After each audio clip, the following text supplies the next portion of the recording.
Bienvenue dans ce temps de parole sur KTV Quizy FM. Némois Liladji est sur notre plateau, c'est le secrétaire général du MDM. On va parler d'investiture pour les prochaines élections. Némois Liladji, bonjour. Bonjour chers auditeurs et auditrices, bonjour tout le monde. Tout le monde, voilà. C'est plus simple. Samuel, on se penche donc sur ces candidatures et l'investiture, les règles d'investiture au MDM. Tout à l'heure, je disais que le président du MDM, Aïnoudine Salim, était quelqu'un de sérieux, qu'on pouvait compter sur lui. Il est dans les embouteillages, il n'a pas pu venir sur ce plateau, mais il est sérieux, ça confirme, parce qu'il a trouvé une solution de remplacement en envoyant son secrétaire général. Il nous a envoyé mini Aïnoudine. Non, Némois Liladji. Et c'est un bonheur, c'est la deuxième fois qu'on vous reçoit sur ce plateau, si je ne m'abuse. Oui. C'est toujours un plaisir. Donc, on parle d'investiture pour les prochaines élections au MDM. Alors, lesquelles élections ? Les présidentielles nationales ou les législatives ? Plutôt les législatives et les sénatoriales. Les sénatoriales. Alors, il y a des procédures qui viennent d'être présentées, qui viennent d'être lancées. Oui. Quelles sont-elles ? Qui peut être candidat au MDM pour ces fameuses élections, ces fameuses échéances ? Alors, on a une tradition orale qui est celle de Mayotte, et y compris dans le MDM, qui est latente plutôt. Cela dit, on a voulu, pour les prochaines échéances, formaliser un peu tout ça. Et donc, je ne vais citer que ce qui change finalement, les correctifs que nous avons jugés, nous, bureau MDM, utiles pour nous adapter au contexte actuel de Mayotte et de l'évolution des mentalités, des pratiques politiques notamment. Donc, parmi les points les plus importants, je dirais en premier lieu le fait que ne peut être candidat aux législations, aux élections législatives et sénatoriales que les adhérents qui ont plus de 3 années d'adhésion. D'accord, déjà voilà, c'est un point important en effet. Voilà, donc ça c'est un premier point capital. Ensuite, le deuxième point, c'est que dorénavant, va falloir présenter un dossier conséquent. C'est-à-dire un programme Voilà, avec des parrainages, un certain nombre on a imposé, si vous voulez, un certain nombre de règles pour corriger certains méfaits que nous avons dû subir ces dernières décennies. Donc, ce qu'il faut retenir principalement, parce que finalement, tout le reste, à part cette exigence, notamment des cartes d'adhésion, c'est l'ancienneté. Il y a aussi le fait d'assister le quota. On n'a pas imposé un quota de présence dans nos travaux, mais il sera aussi regardé l'assiduité dans les réunions, etc. Qu'est-ce qu'on cherche à corriger par ce point-là, principalement celui de l'ancienneté par rapport aux adhésions, c'est de nous assurer que la personne que nous choisissons est finalement une personne qui connaît bien la politique du MDM. C'est une personne qui est assurément militante, pas quelqu'un qui est juste en train de surfer sur une opportunité. Parce que cela nous a un peu, comment dirais-je, fait mal. Il nous est arrivé dans un passé très récent sur l'ouverture de prendre des candidatures qui, au final, une fois élues, ne sont pas vraiment à l'écoute. On l'a vu gagner le Zaïdani. C'est une blague, bien évidemment. Oui, donc en fait, ce système, il est fait pour qu'un adhérent du MDM ne se lève pas un matin en disant « Tiens, je vais être candidat pour les législatives ou les sénatoriales ». Il faut qu'il construise un projet politique, mais qu'avant cela, il faut qu'il ait un pédigré politique, une ancienneté au sein du MDM. Bien sûr.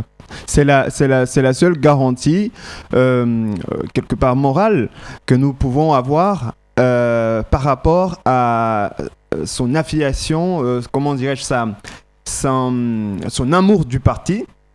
On essaye au fait un peu de prendre des garanties que cette personne, une fois qui se serait investie pendant 3 ans, pensera plus aux autres. Au fait, de tous les efforts des autres, et fera en sorte à ce que quand le parti gagne dans les urnes, Mayotte gagne aussi pour la politique du parti au sein de Mayotte et au sein de la France.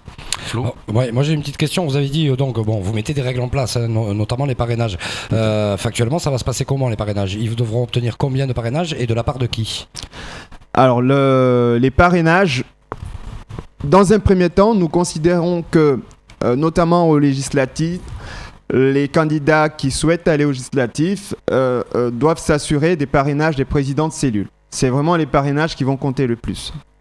Puisque cela nous permettra aussi, dans un deuxième temps, d'éviter des primaires. On considère, nous, au sein du MDM, on a 19 cellules sur le département de Mayotte, cantonales et communales. En réalité, c'est 17 cellules de 17 communes, plus les 2 supplémentaires que constitue la commune de Mamoudzou. C'est l'ancien découpage cantonal en fait. Exactement, donc les 19. Et par rapport à ça, on considère que, par exemple, le candidat qui est au sud, il a 13 cellules communales.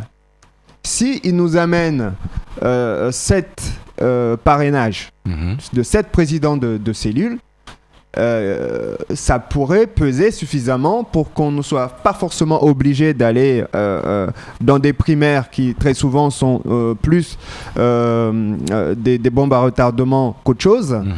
Puisque dans la logique, si ces 7 présidents de cellules optent pour lui, rien ne n'empêchera à ces présidents de cellules de demander aux adhérents de ces cellules de voter Tout à fait. dans les primaires pour le candidat qu'ils auraient choisi.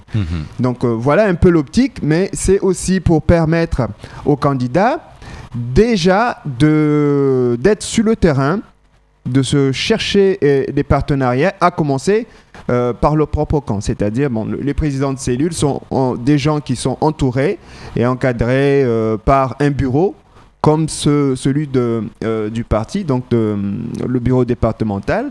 Et ce travail de parrainage va les obliger à être déjà sur le terrain et à tâter leur réelle potentialité, si vous voulez, et à fédérer. Donc c'est tout bénef pour eux, et c'est la raison pour laquelle nous avons jugé de le mettre en œuvre cette année. C'est pour parler depuis des années, depuis des échéances. Cette année, je sais que ça va faire jaser beaucoup, parce qu'il y a des choses qui vraiment changent en profondeur pour corriger un certain nombre de choses. On aura peut-être l'occasion d'en parler. Mais c'est déjà lancé, quoi. C'est acté au niveau du comité directeur, donc c'est... Le but du jeu, en fait, c'est d'asseoir au maximum la crédibilité et la légitimité de chaque candidat. Bien sûr, bien entendu. C'est avant tout ça. Mais comme je l'ai dit, c'est aussi pour permettre à chacun de se jauger. Donc, sur le terrain. Vous dites, on va peut-être avoir l'occasion d'en parler pour corriger certains points. Allons-y, on a l'occasion d'en parler. Vous voulez corriger quoi ? Le premier point, j'en ai déjà parlé. Donc, c'est l'assiduité et l'expérience dans le parti pour nous assurer de la fidélité de nos candidats une fois élus. Ça, c'est quelque chose qui nous a... C'est-à-dire que c'est une erreur que vous avez déjà commis d'envoyer des gens qui n'étaient pas assez assidus et qui finalement, une fois élus, ne trouvaient pas forcément l'intérêt de rester, dirais-je, dans les programmes, parce que finalement, ils sont toujours dans le parti. Ils sont actifs à leur niveau, selon leurs sentiments, mais c'est loin, on est loin du compte. Ouais. Alors, moi, je voudrais citer un nom, parce que c'est quand même quelqu'un de très important à Mayotte, quelqu'un de très intelligent aussi. Je pense à Issa Abdou, qui a été élu sous l'étiquette MDM. Aujourd'hui, il est dans la majorité pro-républicaine, j'ai envie de dire, au conseil départemental. Pourtant, il est toujours MDM. Alors, je ne pensais pas forcément au cas d'Issa Abdou, je pensais plutôt au conseiller de Mamoudzou 1, par exemple. Comment c'était c'était Daniel ou son frère, je les confonds toujours. Attendez, dans le bain. Jacques Martial-Henri. Jacques Martial, voilà. Donc, par exemple, élu à Tsunzu, avec le MDM, et pour lequel on n'a jamais... voilà. Il y a d'autres cas. En fait, le cas de Issa, pour moi, est différent, puisque les Républicains ne sont pas nos ennemis. Bien au contraire, nous avons l'habitude de travailler avec la droite depuis que le MDM existe, le MPM, puis avant le MPM, le Soroda, c'était plutôt un parti de centre droit. Donc c'est l'histoire, c'est des acquis, c'est comme ça. Maintenant, c'est vraiment dans l'air du temps. Je pense plus qu'à Issa Abdou, je dirais, le maire de Bandélé. Voilà, qui a été élu, sous l'étiquette MDM et je n'ai jamais réussi à lui faire dire en antenne ou hors antenne qu'il était MDM, quoi. Bon, on l'a jamais vu non plus. Enfin, il participe de temps à autre à des opérations, mais encore une fois, on est très loin du compte. Quand le parti se mobilise, que les militants donnent de leur temps, de leur énergie et de leur argent, on attend autre chose des élus en question. Mais le cas du maire de Bandélé, par exemple, est vraiment un cas d'école dans ce que nous essayons de corriger. Issa Abdou a toujours participé aux travaux du MDM, notamment avant le congrès de l'abattoir qui a modifié les statuts en profondeur. Il était déjà là, il était parmi d'ailleurs les plus assidus. Aujourd'hui encore, il participe, bien qu'il soit 4e vice-président avec toutes les charges qu'il a, il participe quasiment à toutes les intronisations que nous faisons au niveau de Mayotte et il participe aussi aux travaux. C'est-à-dire, moi en tant que secrétaire général, pour vous donner un exemple, lorsque j'ai une idée ou j'ai des propositions, des cadres de parti que je dois soumettre au bureau, eh bien je le mets sur papier et je les envoie aux élus dans un premier temps, pour qu'ils me fassent un retour. Ensuite, je les envoie aux anciens élus, aux anciens cadres, tels que Bouanahiri, etc. Et Issa Abdou fait partie des gens qui me font qui me donnent toujours leur sentiment, même s'ils n'ont pas le temps de rédiger, ils me rappellent, ils me disent, pour tel point, je pense ça, etc. Donc, non, c'est vraiment un cadre général. Je pense que la société mahoraise a évolué. On ne peut plus rester uniquement dans la tradition orale et que maintenant, dorénavant, il va falloir poser les règles. Le maximum de transparence, bien entendu. Ma question n'était pas innocente par rapport à Issa Abdou, puisque Issa Abdou donc, est susceptible d'être un candidat investi par le MDM s'il avait des velléités de se présenter aux législatives ou aux sénatoriales. Sous l'étiquette MDM. Ce n'est pas exclu. Et c'est la raison pour laquelle je vous dis que moi, personnellement, je sais qu'il est à jour de ses cotisations. C'est bien. En réalité, d'élu, hein. C'est très bien. D'élu. En tant qu'élu, ils ont, on dirait, la moitié d'une mensualité d'indemnité.